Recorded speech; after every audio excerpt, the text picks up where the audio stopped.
as notas, porque está quase a chegar o verão e depois vai ser férias do verão. Eu vou contar as notas para os vossos pais saberem.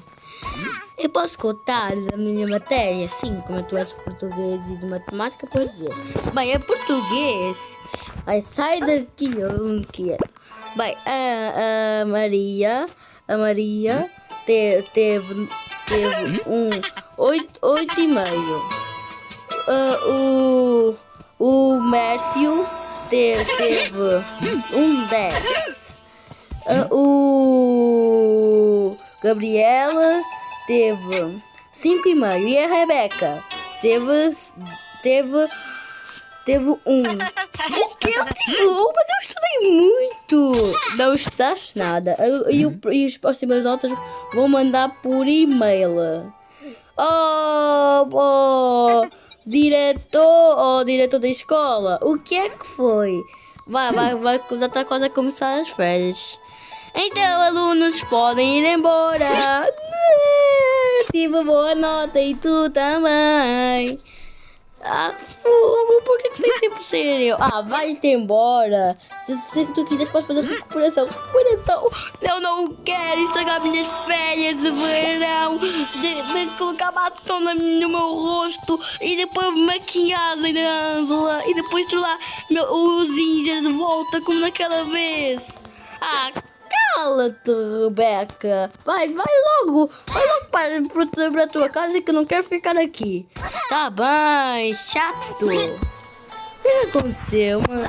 O que aconteceu, Rebeca? É que eu não quero ficar aqui de recuperação.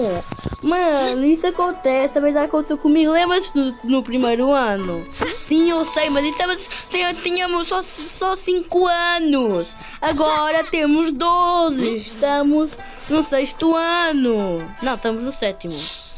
Não, estamos no final do 6º. Ok, vá.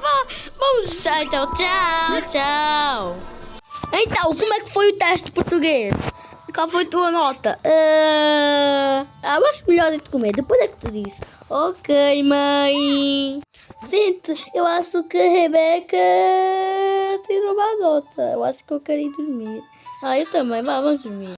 Então, gente, eu estou aqui na Gameplay por causa que eu acho que a Rebeca vai tirar uma nota. Por causa que ela está a dizer que ele vai à piscina e por causa que, né?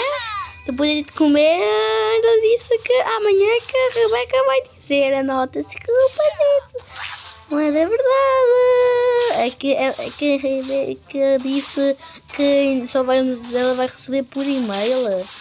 Gente, então... Beto, filho! Tá, chega de paciência.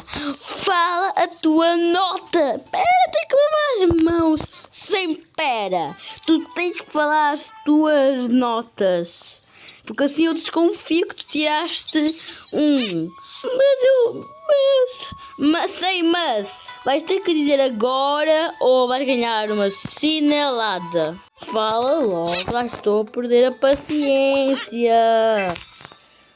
Tá bem, eu tive um.